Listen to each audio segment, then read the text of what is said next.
So what I'm, again, interested in, the mission problem here is, people are saying these guys may have cognitive impairments. Trump and Biden may have cognitive impairments.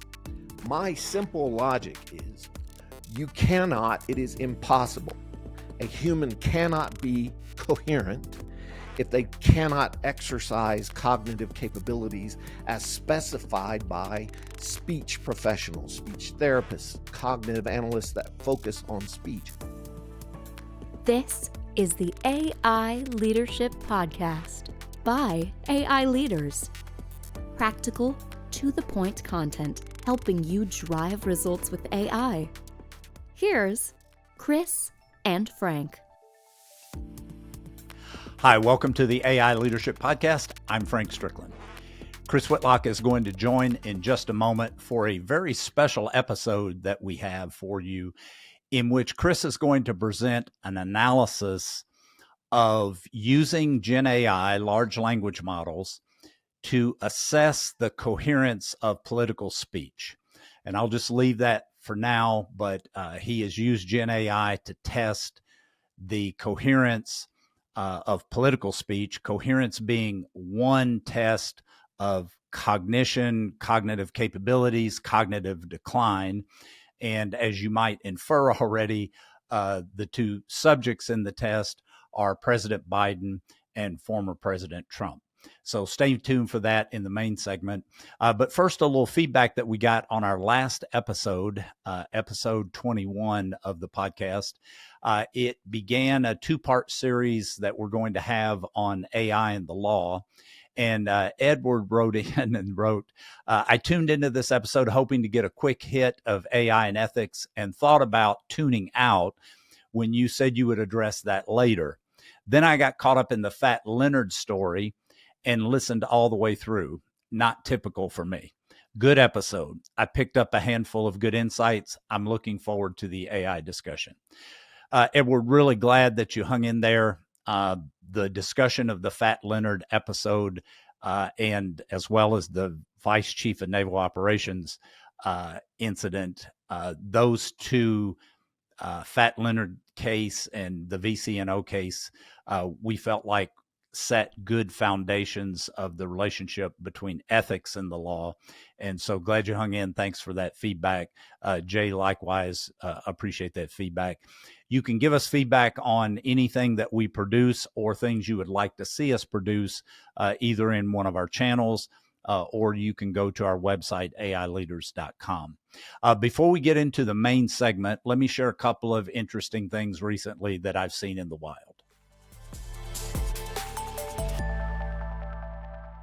On the 24th of July, DOD's Chief Digital and AI Officer, Dr. Radna Plum, signed a statement of intent to cooperate with her counterpart in the Singaporean Ministry of Defense in the areas of data, analytics, and AI.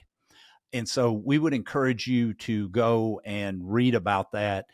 Obviously, Singapore is a critically important city-state. It is in a critically important region of the world.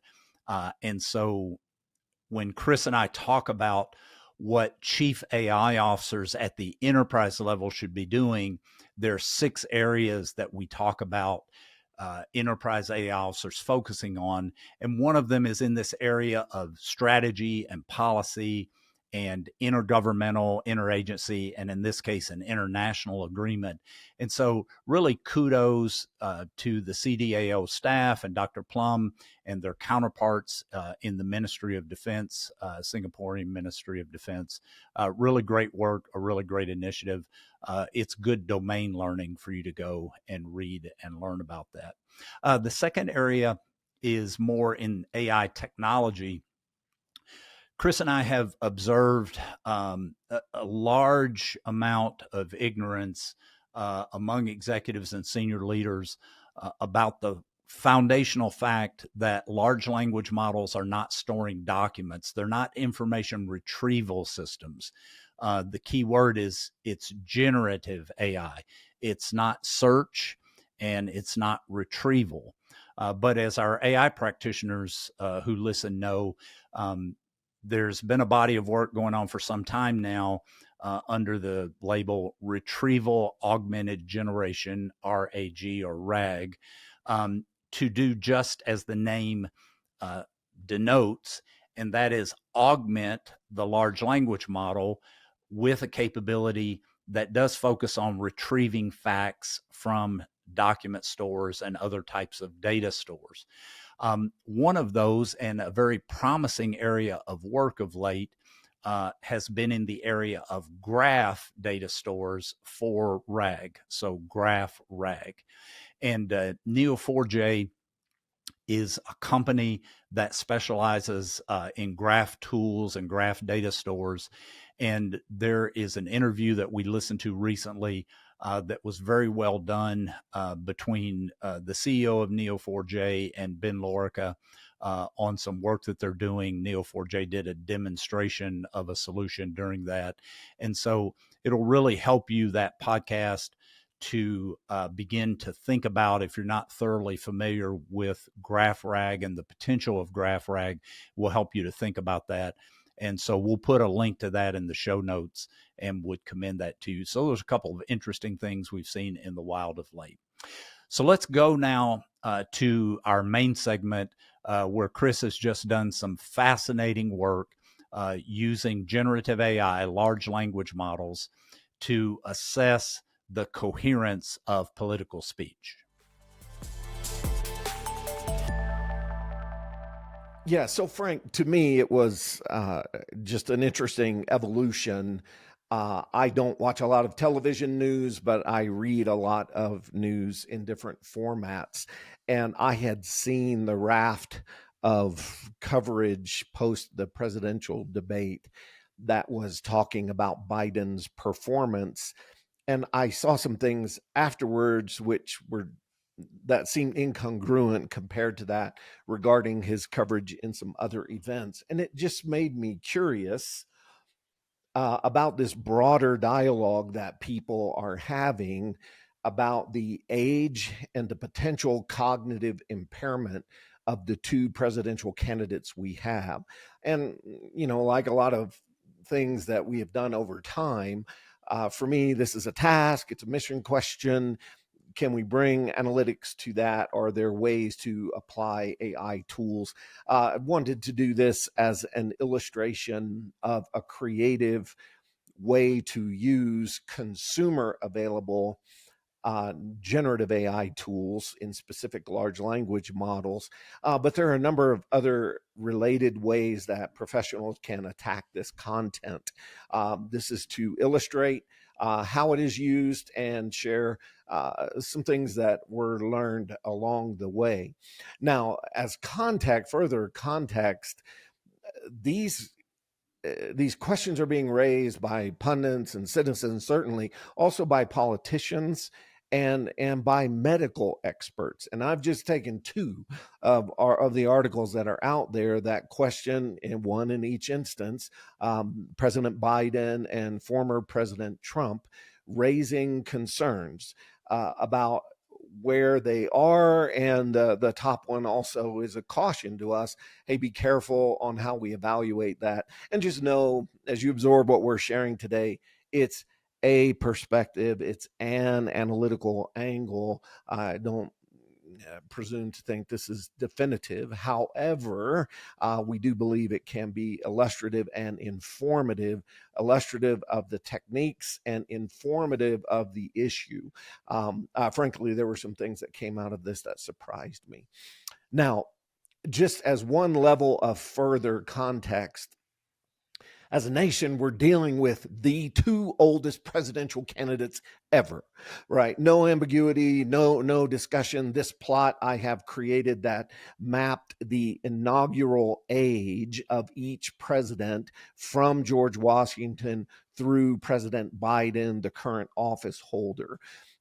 We have a minimum age of 35 years, which is annotated on this graphic. We have a maximum age, mandatory retirement age of 64 for military officers. And for a number of years in the federal government, we had a mandatory retirement age of 70 years old. That was removed during the Reagan administration, the mandatory 70-year-old requirement for federal workers. But by and large, our presidential office holders have entered the office at age 56, some as young as 44. And with Trump, we had the oldest, and then he was surpassed by Biden at 77. Trump is now 78. Biden is 81. They are both in a phase of life where it would be legitimate and understandable for us to have concerns about cognitive impairment. This role is powerful, it's expensive, it covers military and national security issues, complex foreign policy issues, and a whole host of domestic ones. So cognition is important. Cognition is important in the way that we communicate as leaders. So it's not an illegitimate question people are asking, at least as how I react to it. And I was curious, can we use these tools both to illustrate application of them, but also to potentially create some insight? The way, Chris, a non-analytical user could look at this, or a non-analyst could look at this, is 4 quartiles of life in the actuarial tables, depending on your age and your health, but let's just say roughly 84 years of life for the American male, and both of them at 78 and 81 are within eyesight of the end of the 4th quartile of life. And again, just for those that are not quantitatively oriented, after 4 quartiles of life on this earth, you get no more. So they're close to end. There's no 105% of life or 107%. Exactly. And right now, mean life expectancy for males in the United States is 77 years old. So they're both beyond mean male life expectancy.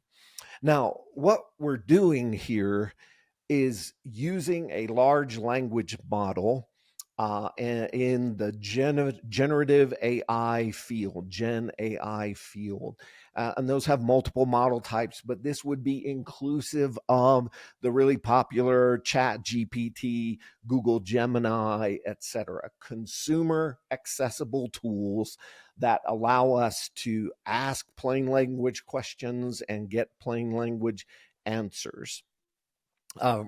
You and I teach on this a lot. We use this risk ladder as far as the kinds of tasks that can be presented to a large language model. But I think the 3 bullets on this page are what are really important. Large language models do really well with Shazam language. They can write text crisply and well, and we expect their output to be really highly readable. And that's a risk area. It's really highly readable and well structured. That's what they do. It's what they're designed to do. They're also really good at summarizing. So you pair these handmaiden capabilities. It can write really readable text that's well structured, that mimics the way that humans would do this at a high level of proficiency. And then you also couple it with the ability to summarize and score. And what we're doing here is to take those capabilities applied to the transcripts, the written words of presidential candidates, to see if we can get some insight on this issue around potential cognitive impairment, cognitive clarity, or what the field would regard as cognitive coherence. And that topic is one that's popular and well used, often used in natural language processing. So these tools are friendly to that. Now, here, before we rush into the way that the natural language processing is approached, speech coherence is a prominent challenge for speech therapists, for cognitive scientists, etc. And it is the study of how we communicate ideas, how we put those ideas into a logical, organized, and connected form to make them digestible by our audiences. Once had a fellow who was a teacher in the environment that I was in, and he had this phrase: if you're a teacher, if you're a writer, you're a word merchant. And your words have meaning to you, but you have to pick the right words to also have meaning to your audience. And he effectively was talking about this larger discipline of speech coherence. And there are 4 blocks. Professionals might fight about exactly the naming and the ordering that I've given you here, but I think this will be easy for people to follow. At the very bottom, we have in our minds a semantic knowledge base. These are the topics that we have learned about, that we have stored data on, like my childhood phone number, 615-882-3899. I can still remember that from the 1960s. That is semantic knowledge that is stored in my brain, which I can pull at times in order to introduce into a conversation as an illustration, like I just did. Our semantic knowledge base must remain accessible.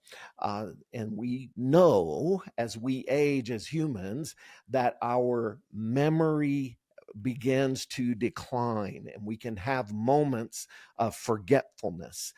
We can have moments where we can't access a particular memory, and it may be a long-term or short-term memory, but your semantic knowledge base is the foundation for coherence. It's how you understand words, vocabulary, how words connect to concepts and ideas. That's your semantic knowledge base.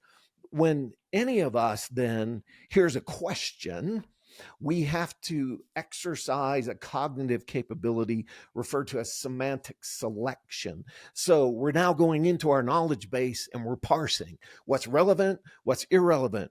Of the relevant, what's priority, so that I can stitch together a logical, organized, connected communication to respond to the questioner or the person I'm having a conversation with over the dinner table.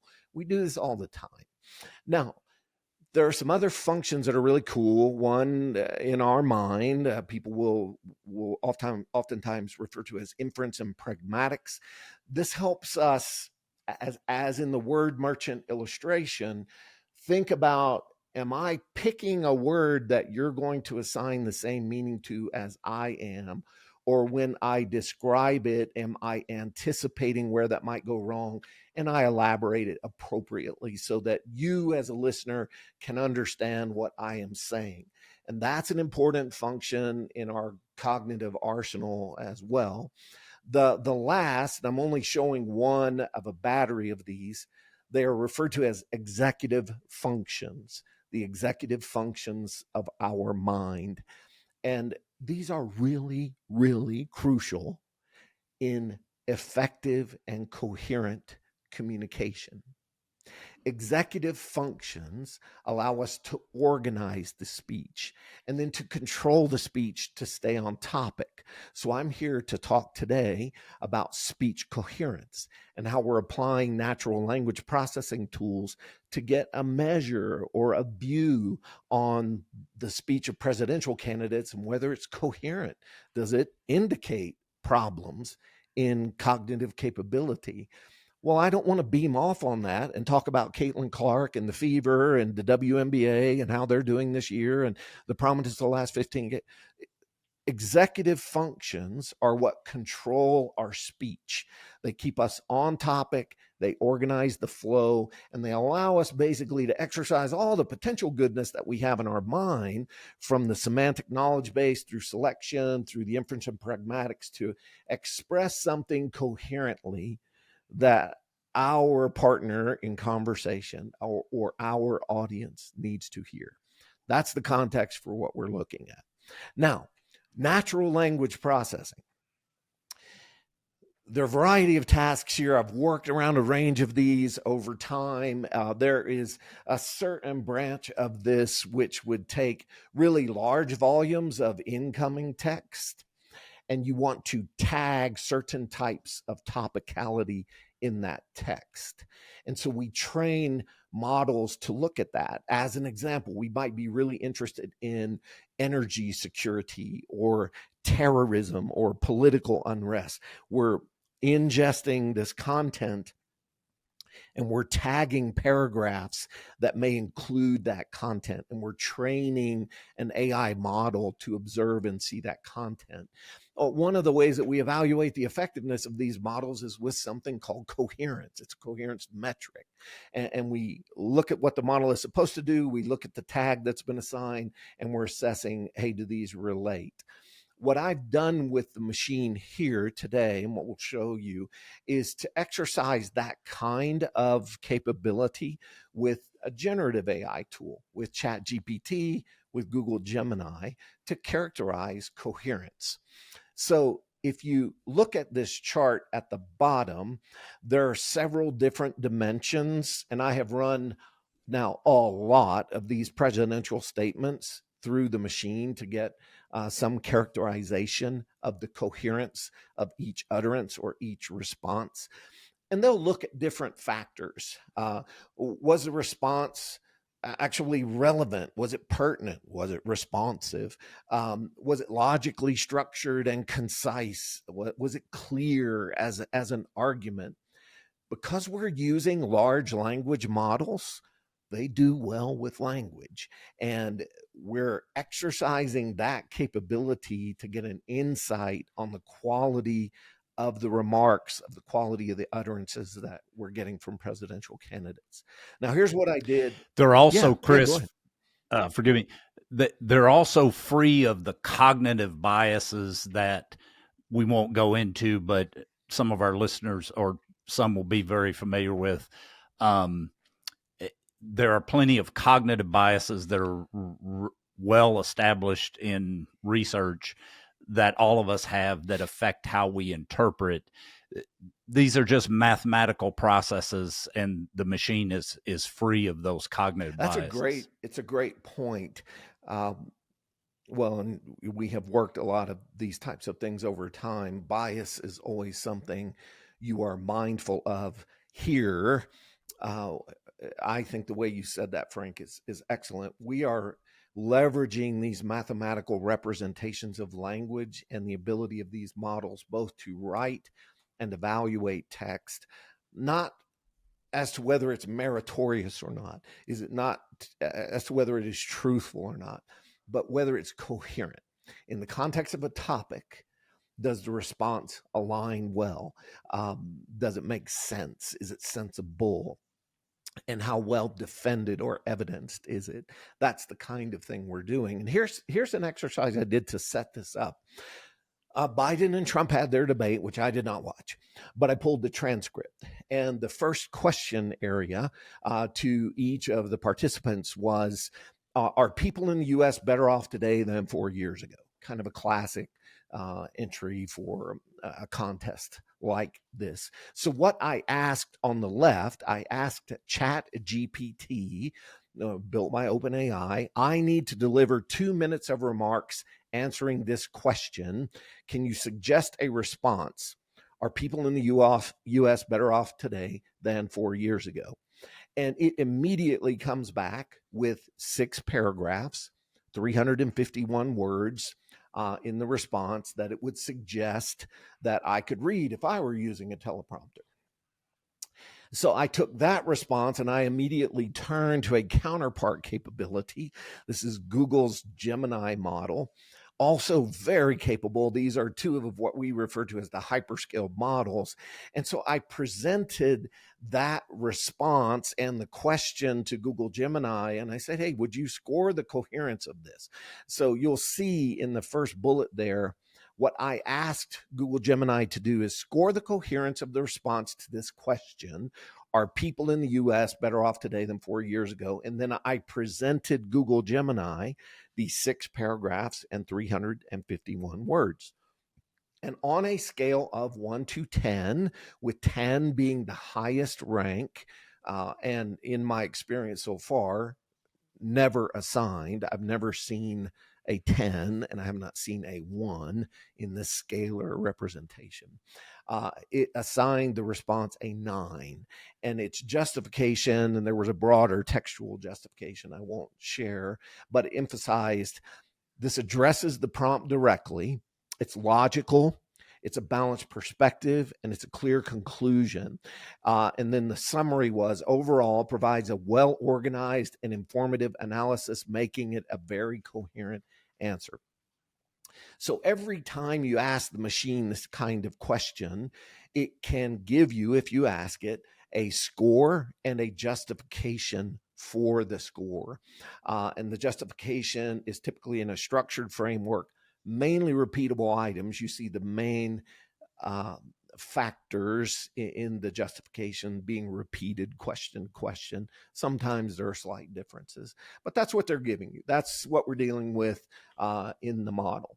So what I'm, again, interested in, the mission problem here is, people are saying these guys may have cognitive impairments. Trump and Biden may have cognitive impairments. My simple logic is, it is impossible.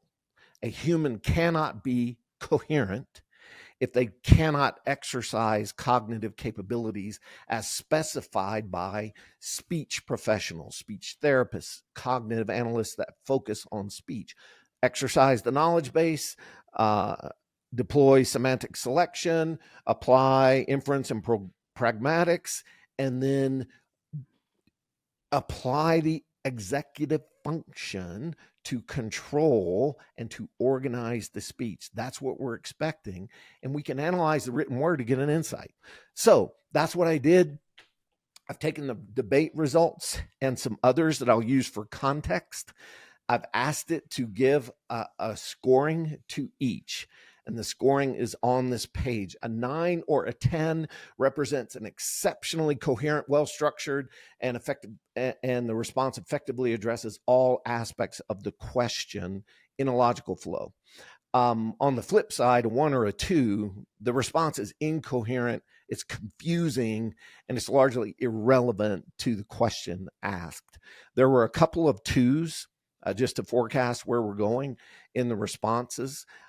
In some of the responses that I have done, there have been a number of 9s. And I want to break down what that looks like and just continue to drill in so that you understand.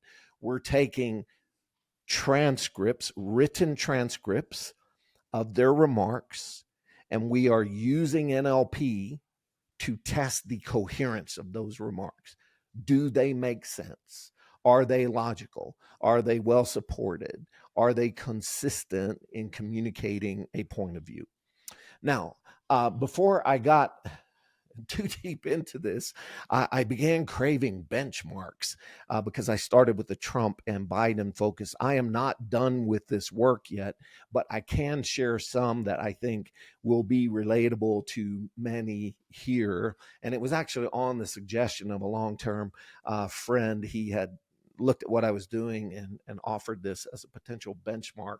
So I took the Obama and Romney debates of 2012, and I pulled down the transcripts and position those, and I have begun to process those and score them. I haven't gotten too far in that, but right away something jumped out at me with regard to age. Both of these gentlemen were significantly younger, Obama 50, Romney 65 at the time. And the results that I've scored so far have all been at the upper end of this coherence range, 8s and 9s. And as I read it, I get that the face validity of these responses from ChatGPT is high, meaning I look at that score and I test it against the content, and it makes a lot of sense to me. The score does. When you read their responses, I am also reminded of living through that. And they're both very sharp. While they had divergent points of view, they were exceptionally coherent. There was also just a winsomeness and a sense of humor at times in their dialogue, but it was very high quality, very high coherence. So I did that and then turned to the other. Now, a further moment of context, and I think it helps to underscore what we're looking at. This is a display that shows the coherence scoring of Biden's prepared remarks and his response to 16 questions after the NATO conference that was held about a week ago now. He did a press conference that lasted roughly 45 minutes. He began that press conference with prepared remarks. That is the bar on the far left here, and it was scored by the machines as a 9 for coherence. It was very coherent. That's the strongest category, a 9 or a 10. And then you'll see as reporters then began asking him questions, he has no idea where that's going to go, nor would any of us standing up there. You do not know what topicality they're going to ask you about. You don't know the tenor and tone that they're going to come at you with, but he is answering these questions in turn.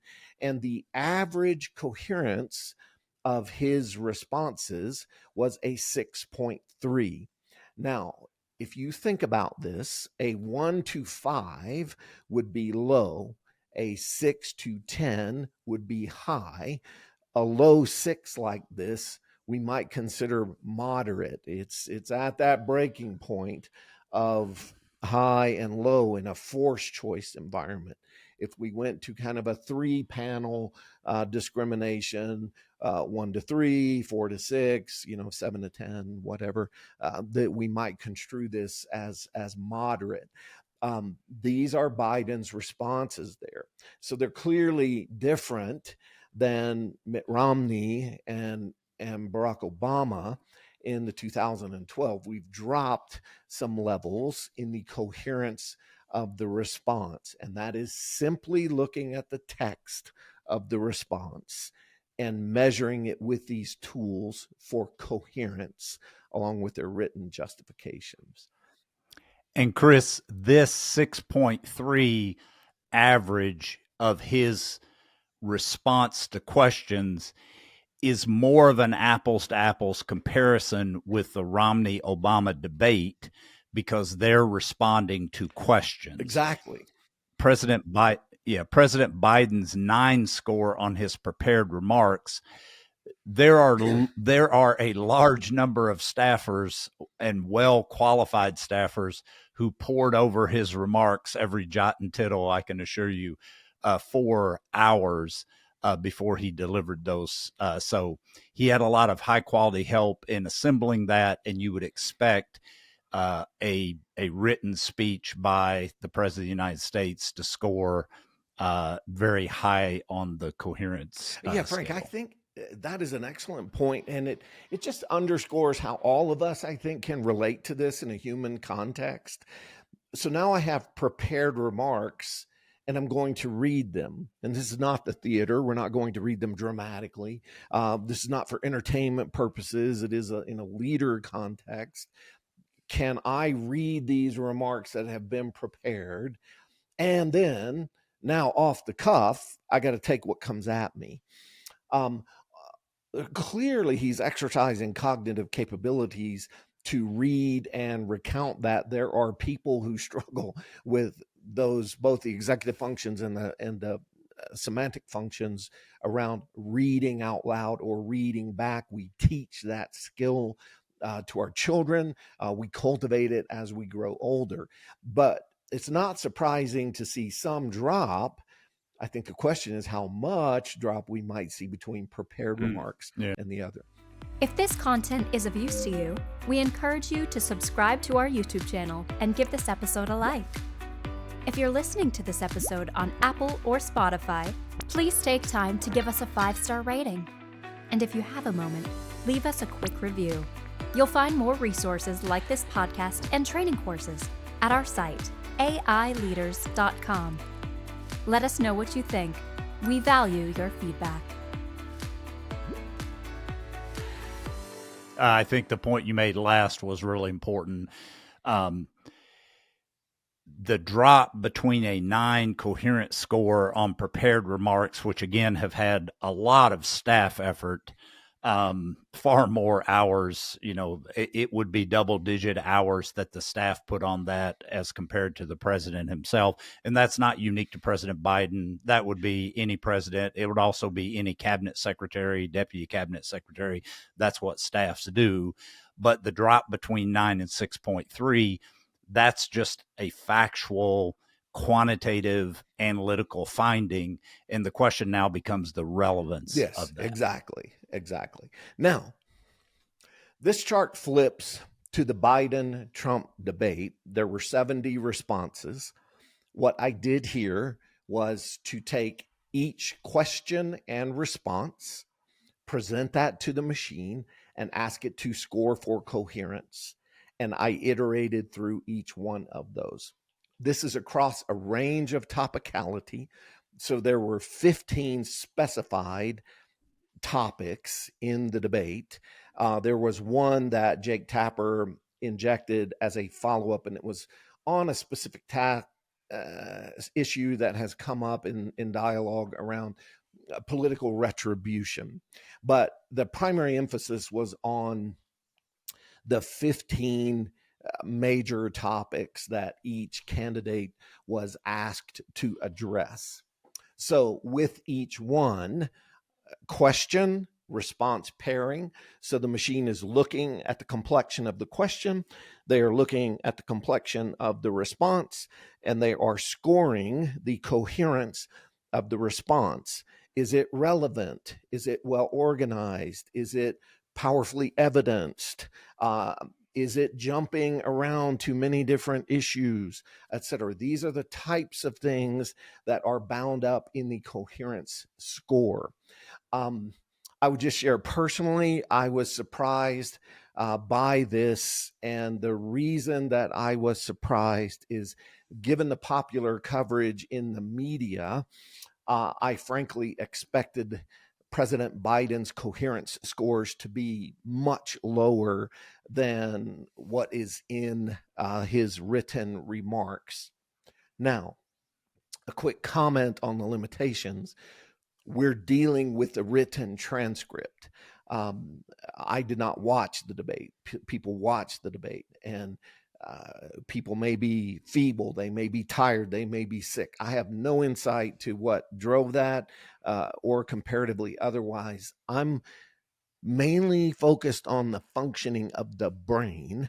Is there an indication of cognitive impairment, whether it's in organizing and controlling the speech, inference and pragmatics, anticipating problematic word selection or idea connection and avoiding those, the actual semantic selection, now going into what is in your stored memory, my childhood phone number, 615-882-3899. Can you actually get that and introduce it into the conversation in a coherent way? As you look on the right-hand side for each topic, I averaged the coherence of the responses on that topic for each of the respondents.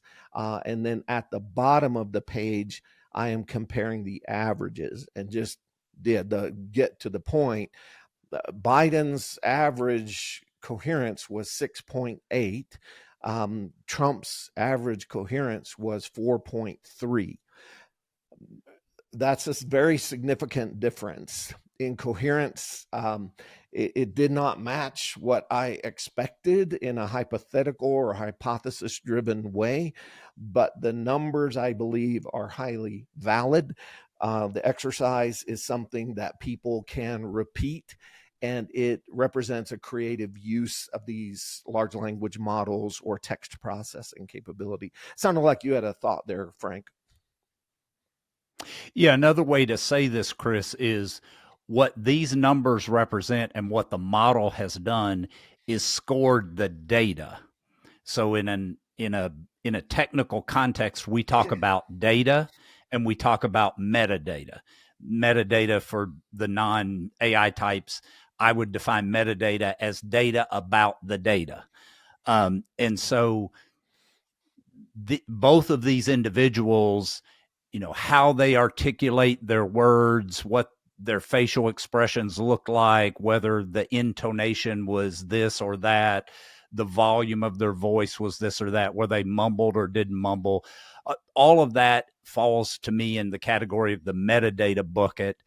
And it's not what we're looking at here. We're looking at content, we're looking at substance, we're looking at data. And more specifically, the model is looking at data, not the metadata. I think, yeah, it's a great summary. Let me show you a couple of other pages that I think are interesting. This is a display by topicality, moving from the left to the right with coherence scores in the vertical axis, in the y-axis. And these are the 34 questions that President Biden responded to. And I want to draw attention to some that are lower in order to contextualize. So you see that the average overall is 6.8. He had some responses which were not very coherent. If you let your eyes move from the left to the right across the screen near the far side, you'll see two lower bars. There are questions 28 and 29 in the numeration that I kept, but these were regarding child care. My observation in looking at those answers and the scoring of the model is it raised questions in my mind with respect to how fresh is his knowledge on the issue of childcare, how expansive is his knowledge on the issue of childcare, and what degree of topical distraction was on him at the moment. But my suspicion here is neither he nor Trump responded very coherently on this topicality. Trump's was lower, actually. But the question mark would be in my mind is, how up on that issue are you? And to the degree you were, how well was your mind accessing that data in the context of this interaction? Now, his lowest score is the next to the last on the left.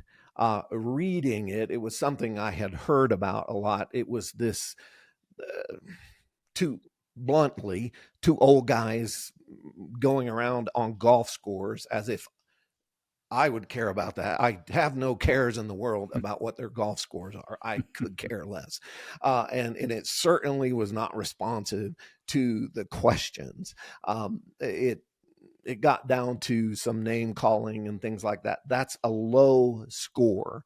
And I would argue an appropriately low score. It's not coherent.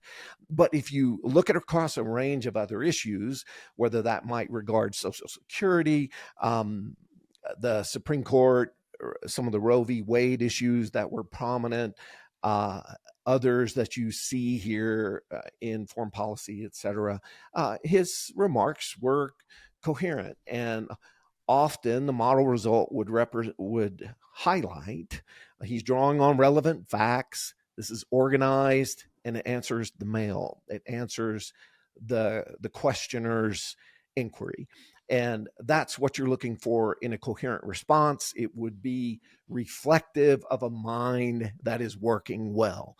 We have our memory store. We're semantically selecting from that store. We're applying knowledge about inference and pragmatics, and then we're controlling our speech to stay on topic and organized. That's what you're seeing here. With former President Trump, he had a really strong area with regard to Roe versus Wade.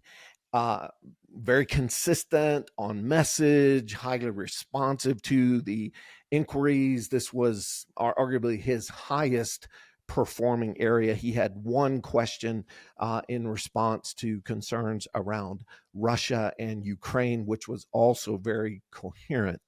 Now, there will be people that look at this who have a lot of political passion either about Biden or Trump, and may raise questions about accuracy or truthfulness or dishonesty.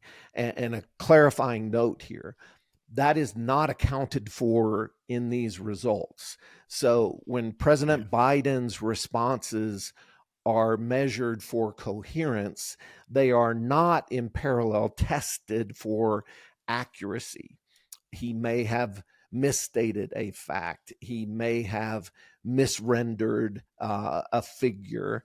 And very similarly here with former President Trump, he may have misrepresented a fact or misrepresented or not stated truthfully around a number.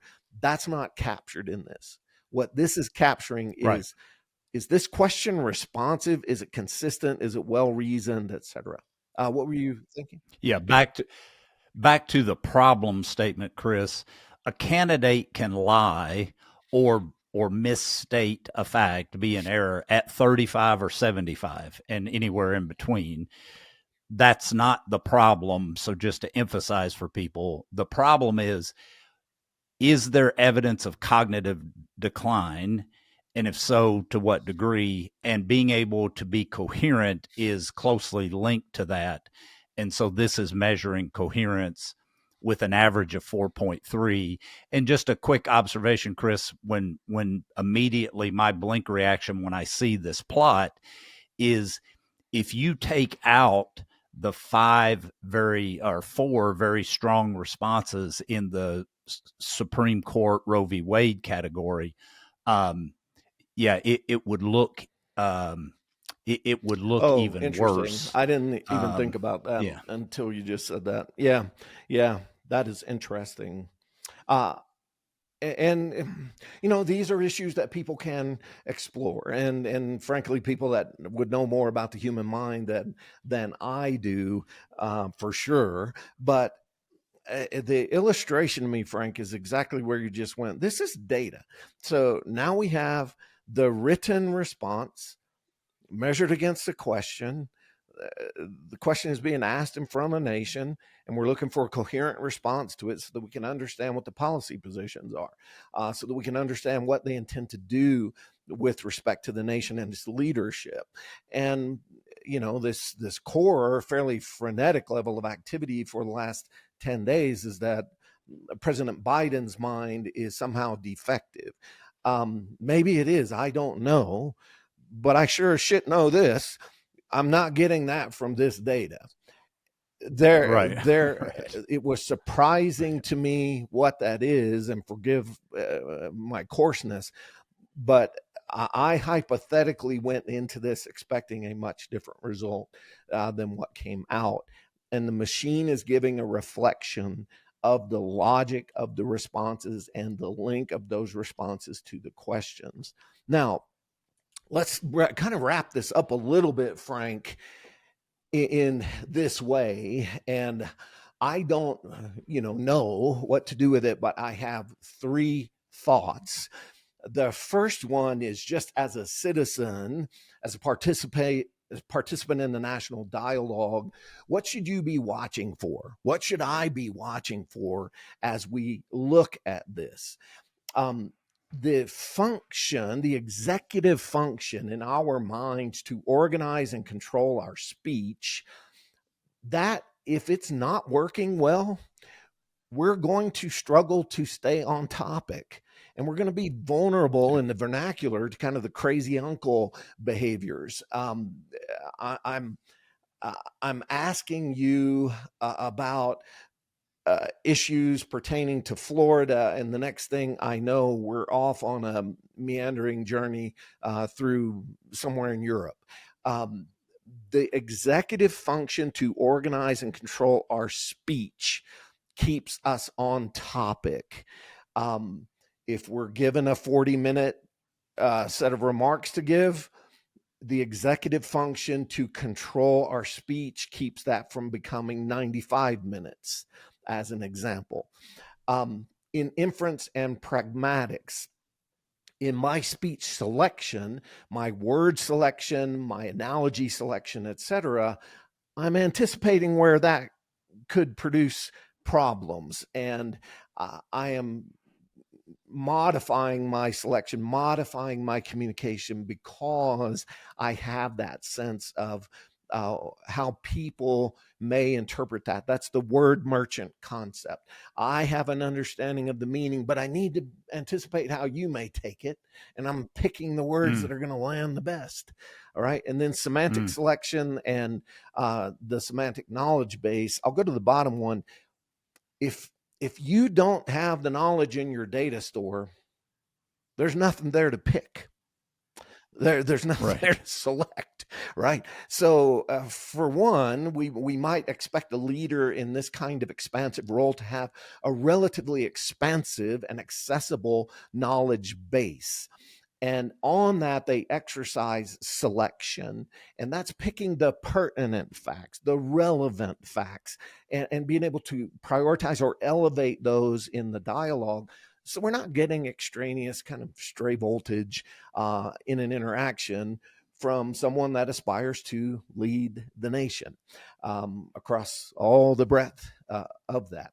Now, if you want to read more about this and you are analytically oriented, just one paper I would point you to is listed at the bottom.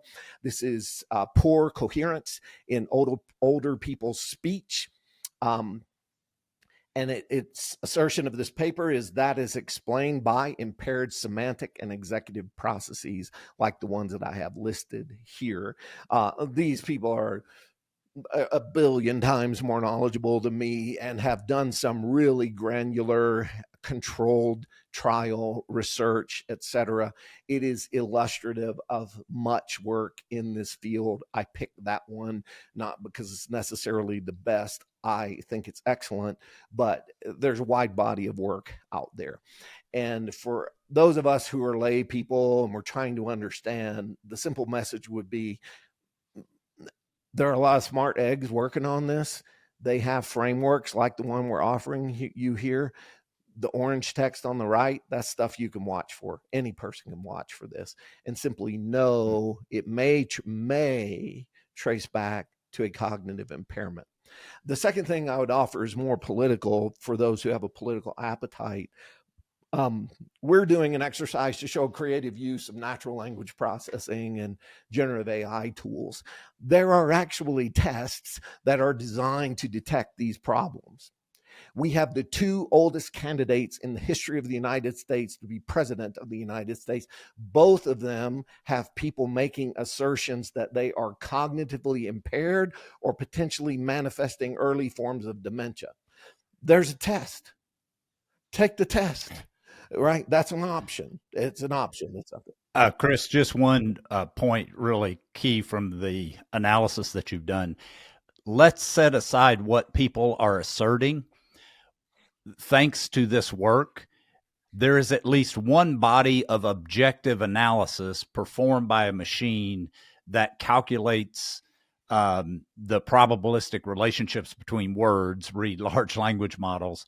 And in those scores, while you made the point of the 6.8 versus the 4.3, and there's a substantial difference between Biden and Trump, you might ask yourself whether either of those, to include President Biden's 6.3 in the NATO conference Q&A, whether you're comfortable, as a nation, as a citizen, we collectively are comfortable with those scores.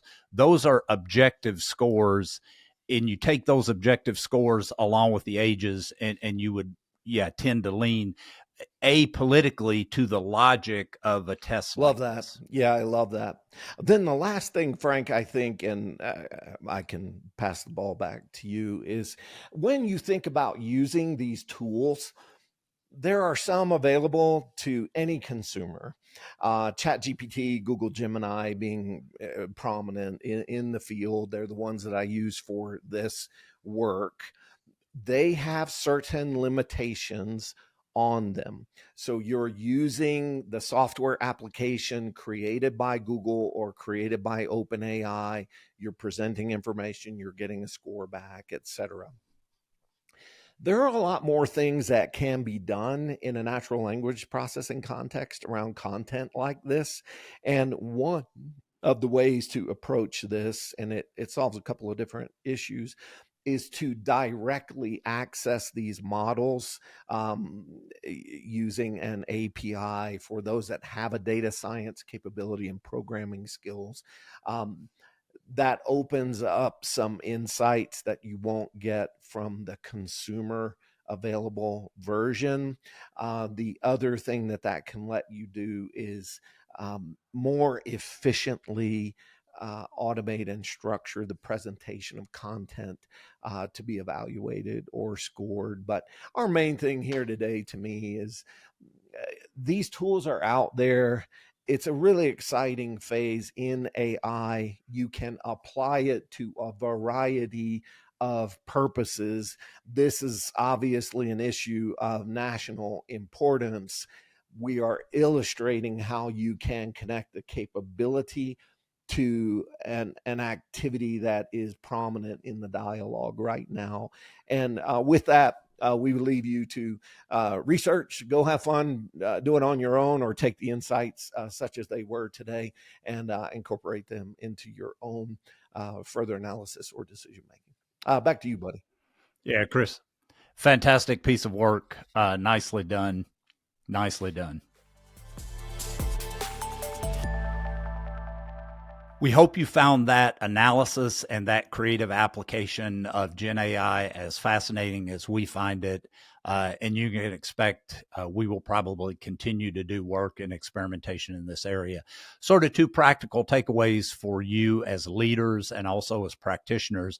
It is a really good illustration of what we sometimes talk about as the iron triangle of data science: problem formulation, available data, and relevant modeling approach. And so the problem formulation seems straightforward in retrospect. They always do, but it's really hard. And in this case, Chris was just really sharp in taking this broad problem of to what degree is there cognitive decline evidenced in the president and in the former president, and then, okay, speech coherence is a way to look at that cognitive decline. And speech coherence has a large amount of research and objective criteria that have been developed over many decades. And so a language model can be really good at, again, objectively assessing that.